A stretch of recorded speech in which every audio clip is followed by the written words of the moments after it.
ये लगातार बीजेपी का काम करने का तरीका है। सदन में बिना चर्चा के इतना बड़ा फैसला हो गया सदन में। कोई नया परिवर्तन होने जा रहा है इनकम टैक्स बिल में।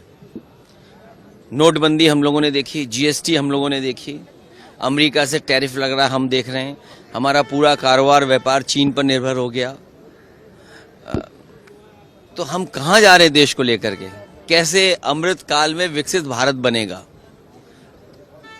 ये बड़े सवाल हैं। सर, आज अखिलेश जी, आज फतेहपुर में अपोजिशन हो या ना हो, हम लोग बिल पास करेंगे क्योंकि बिल जो है अब वैसे किरण रिजिजू जी अकेले ही फुटबॉल खेलते हैं, हम लोगों को भी बुलाना चाहिए था, हम लोग भी साथ खेलते हैं फुटबॉल। और इस सरकार का नोटबंदी भी हम लोगों ने देखा, और नोटबंदी पे ये आश्वासन दिया कि काला धन खत्म हो जाएगा और आतंकवाद खत्म हो जाएगा। दोनों चीज हम लोग देख रहे हैं। जीएसटी कानून ला करके सरकार ने ये बताया कि इससे सरलीकरण होगा, व्यापार बढ़ेगा, कारोबार बढ़ेगा।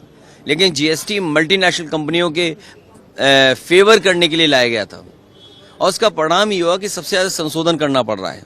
आज इनकम टैक्स बिल पास हुआ है, क्या पास किया है, उसका क्या असर पड़ेगा कारोबार पर? विदेश नीति इनकी, टैरिफ के बाद टैरिफ, और तमाम तरह की चीज़ें अब सामने आ रही हैं। चीन पर हमारा पूरा कारोबार निर्भर है, तो क्या संशोधन हम कर रहे हैं? क्या जीएसटी से संशोधन किया जिससे व्यापार बढ़ गया? क्या हमने नोटबंदी के बाद फैसले लिए जिससे हमारे व्यापारी और आम लोगों को लाभ पहुंचा हो?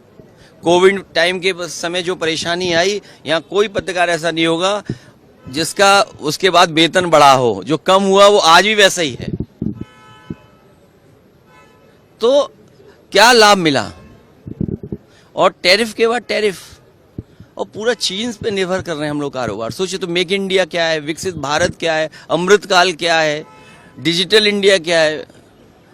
तो एक बार फिर सोचना पड़ेगा। और उनकी विचारधारा वाले लोग क्या कह रहे हैं कि सबसे महत्वपूर्ण चीजें हैं शिक्षा और स्वास्थ्य। उत्तर प्रदेश चले जाइए, शिक्षा के लिए जो स्कूल खुले थे वो पाठशालाएं बंद हो रही हैं। इस देश में न जाने कितने लोगों ने राज किया होगा, किसी के राज में पढ़ाई पर इस तरह के केस दर्ज नहीं हुए होंगे।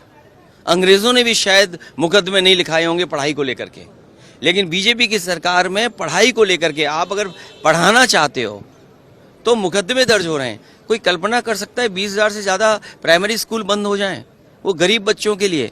तो अगर गरीब बच्चे नहीं पढ़ेंगे तो हम कितने भी इनकम टैक्स के बिल ले आओ, इससे कौन सी खुशहाली आने वाली है? और आय दोगुनी वाली बात जो कही थी, वो कहाँ है आय दोगुनी?